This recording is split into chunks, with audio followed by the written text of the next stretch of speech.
Today on MuscleCar, Tommy takes our Project Oldsmobile on a field trip for a suit of armor. The guys start ripping into the metalwork, and the king of aftermarket chassis shows us what he's got up his sleeve for the olds. MuscleCar starts right now.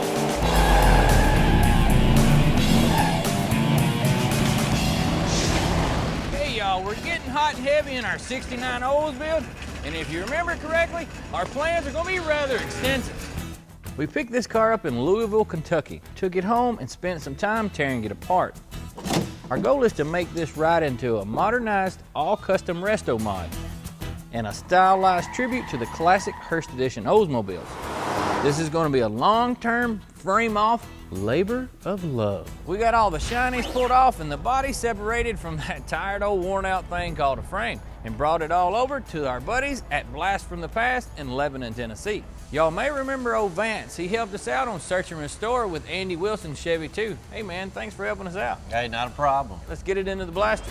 Once this thing's got pretty well acquainted with the blasting media, we can take a good look at what 42 years of paint and filler are hiding.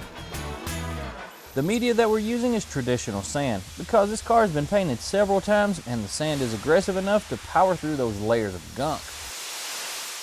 I'm gonna go ahead and let you guys get back at it, but I'm gonna be back because I've got to see your trick on sealing up that steel. Sure thing, we'll have it done in a couple days. See you then. Thanks. Well, it's been a few days since we dropped our Oldsmobile off. I wonder what the blaster's gonna reveal. Hope it's nothing like Swiss cheese. She needs a once-over with a blow hose and a vacuum to get any leftover media out of the nooks and crannies. Cleanliness is a must because we're going to have this car body powder coated with a special kind of powder that acts as a primer. After they blew the car out, they rolled it in the bake oven to cook it for just a bit. Vance, why exactly did you guys do that? We pre-bake it to keep any impurities from baking out during the powder bake cycle.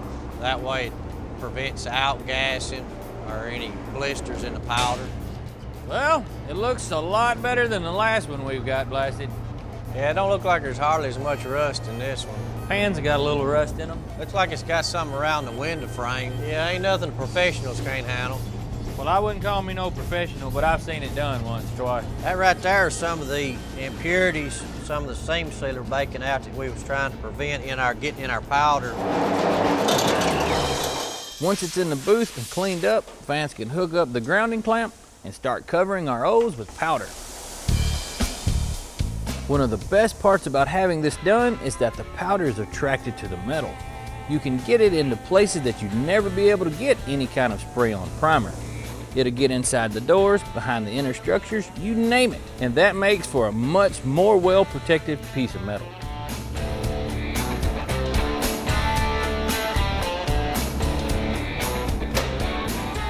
So what is the benefits of using this type of primer?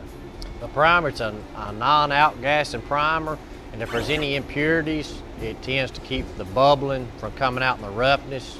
It stops that. How does it sand, it being a primer? We're pretty much used to, your urethane spray-on stuff, right, but we never used the powder right, coat. But you can sand it with no problem. The powders tend to be a little bit harder than any paints as far as primers go. It bakes for anywhere from 350 for say 20 minutes or around 400 for 10 minutes. That's plenty of time to take a break, watch the rain. You ever had the urge to just go play in the rain? Or whatever. The blasting and powder together will run a guy about $1,800. And for the time you save stripping as well as the increased protection, that ain't bad at all. She's sealed up like a time capsule, and we could take our sweet time going after the metalwork if we wanted to. But I think I see a good place to start. After the break, a quadruple quarter panel bypass. And later on, a 442 that turns heads wherever it goes. Stick around. Hey guys, welcome back. We've got our olds here all stripped down, blasted, coated, and back in the shop. And now it's time to get rolling on the metalwork. And we figure what better place to start than the quarter panels. This car's had quarters put on it at some point in time, and it looks like whoever did it didn't have a whole lot of experience at it. The welds look like they forgot to either turn the gas on, welded over top of some dirty steel, or they used some flux core wire. But either way, it may look broke, but it ain't plumb broke till you can't fix it no more.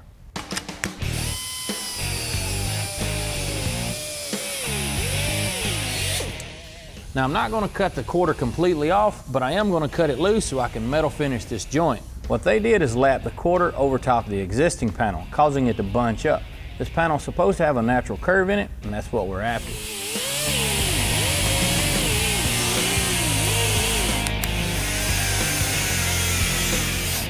What you want to do is grind the weld down so that it's flush like the rest of the metal.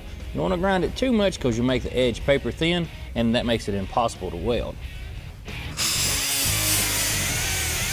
Neither one of the quarters on this car are anything to write home about, so Rick's going to jump in on the action too. I wrote down kind of a straighter mark than what the original weld was. This is so goobered up and off center and everything else, so I'm just going to kind of straighten this lap out a little bit and make it look pretty. It's great to get a couple of experienced guys churning along on one project because it really helps things move along nice and fast. But there can be consequences to working in a small area. We got those two panels flush. We can start tacking it up. We walk that panel all the way in. I'll inch my way up the panel, moving the metal where it needs to be, tack it into place, then do the same thing a little further down the line. This can be a tedious process. You just have to be patient and take your time. In a spot like this where you can't get behind the metal easily, fasten a stud to the panel so you can pull it out. We're going to have to do a little bit of shrinking because this panel's kind of bunched up here in the middle, which isn't all that big a deal. We'll just use our stud gun and some cold water. I'll clear off some primer so the gun can make good contact. Then heat up a small spot with the gun's heating tip, and then a rag and some cool water will help shrink the metal down to size. Here you can see the metal changing shape as I heat it and cool it down. You have to be careful here. And don't get into a hurry. A body hammer and a spoon will help me smooth out the top panel just a bit. Then I'll make a few tacks and continue. This Matco stud gun's a handy little tool to have around your shop. If you're doing some dent repair, studs are the only way to go. Don't drill a bunch of holes in your panel. Not to mention if you're going to need to be doing some shrinking. They've got a tip for that. Once I've got the kink worked out and the tacks in place, I can cut the last part of the panel free. That was a lot of overlap. Then it's just a matter of butting them together and helping them become friends. Just remember not to weld in one spot too long or you'll warp the panel. Well, there you go. We managed to save the quarters even though they weren't installed in the best way. And all we had to do was spend a little bit of time. We had new ones just in case we needed them, but looks like we'll be able to send them back and exchange them for some parts we'll need later down the road. Still ahead, an all-new Flashback that showcases some old-school olds for you, plus a super high-end chassis for our own Oldsmobile build.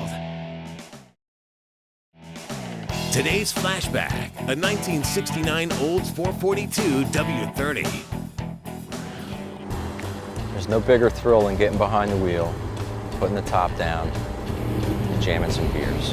Owner Tony Bonafide knows what he's talking about. He drives this ultra-rare 69 442 any chance he gets, and he ain't no Sunday driver either. Plus, it's not your standard 442. It's outfitted with the killer W30 option. A race setup first offered in '65. The heart of the W machine is the force air induction system. 2 scoops under the front bumper funnel air through ducts into the dual snorkel air cleaner.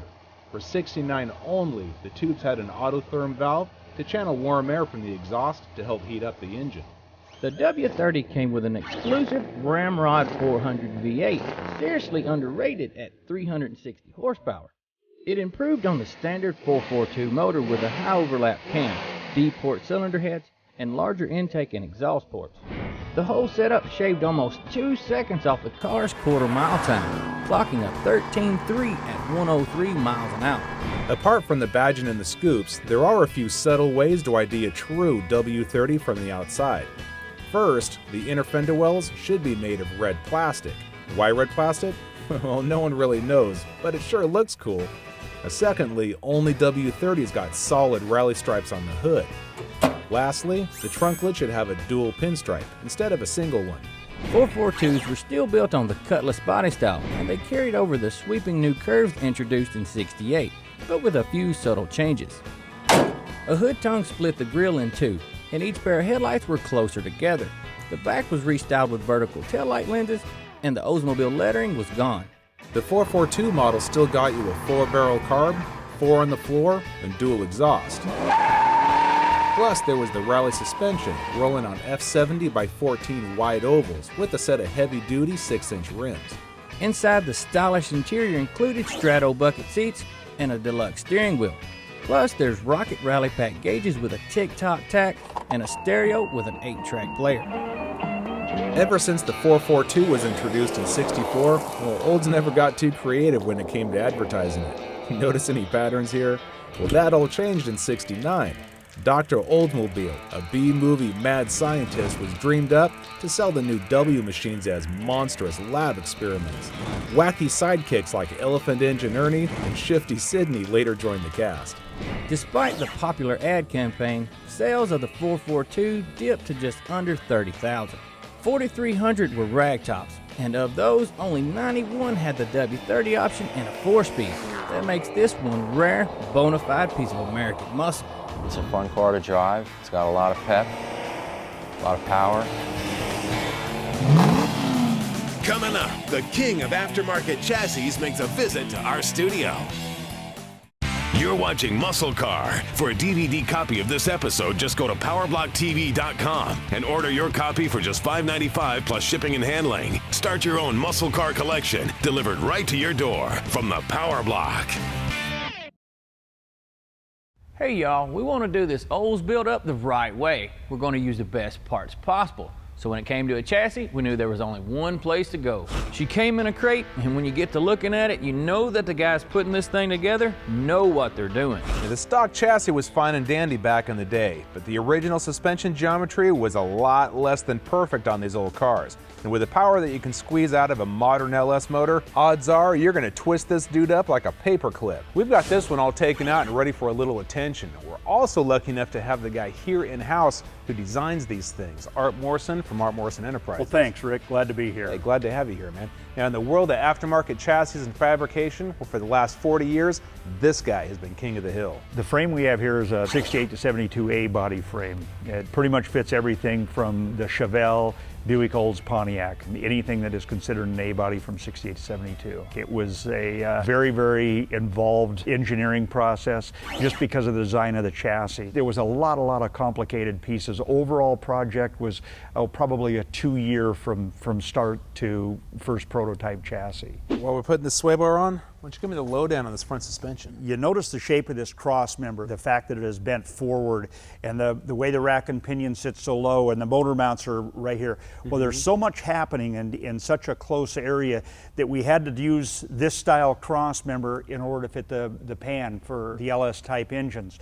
Motor mounts, they tie in from the cross member to the main rail just to give the outside of the frame more structure. Another thing that we've done is on the steering arms, we've actually milled off the stock steering arm, machined the back side of the upright to accept this drop steering arm. And the reason for the drop steering arm is to get the rack and pinion low enough without hurting the geometry of the suspension, again, to allow clearance for the engine. And your tie rod and your control arm are, I mean, it's not going to get much more perfect than that, perfectly aligned. It's basically going to have 0 bump steer. And one of the other things we do is we box the end of the frame on both sides just to keep any water, material, dirt, anything from getting down inside the frame rails once the car is finished. The reason that we've designed the sway bar the way it is, it also has a drop center, again, to allow clearance for the engine.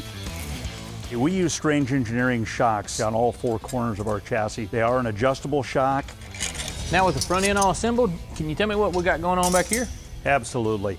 What we've done is we've, a couple of things, it's what we refer to as a triangulated 4-bar.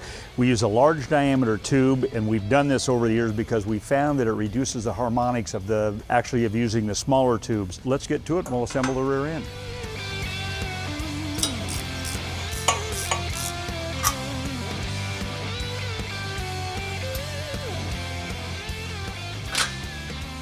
Well, Art, you and I both know you can have the best suspension parts in the world, but if you hang them off a stock frame, they're not going to work very good. So what'd you guys do to stiffen up the center of this thing? What we did to gain strength on this, one of the main items is what we call this torque box area. There's a piece of 2x4 180 wall, 3/16 wall material that is formed around here, and then this is all encased in more 1/8" material. What we've done with the side rail is we've completely boxed it, similar to if it was underneath just strictly a convertible. Along with that, we put in these extra pieces here. The exhaust passes underneath here. It allows the transmission crossmember and transmission to come out without having to fuss with the exhaust. Stock Chevelle, the crossmember goes above the exhaust, and so it winds up being a real struggle that way. Man, this is going to be beyond awesome underneath our latest ride. A huge thank you to Art Morrison from Art Morrison Enterprises. Hey, Rick, not a problem. Glad to be part of the project. Hey, big honor, man. Well, guys, you've seen the body and the attention to detail we're giving it, and you've seen the chassis that body is going to be sitting on. From here on out is where all the real work starts. But for this week, we're all out of time. If you have any questions about anything you've seen on the show today, you can check it all out at PowerBlockTV.com. But for this week, we're out of here. Hey, Art, hold up, man. Buy you a beer. You may be wondering why we need such a serious chassis for this build. Well, I can give you 454 reasons why. This GM Performance LSX is just one reason to keep tuned in for our Oldsmobile build on an upcoming episode of MuscleCar.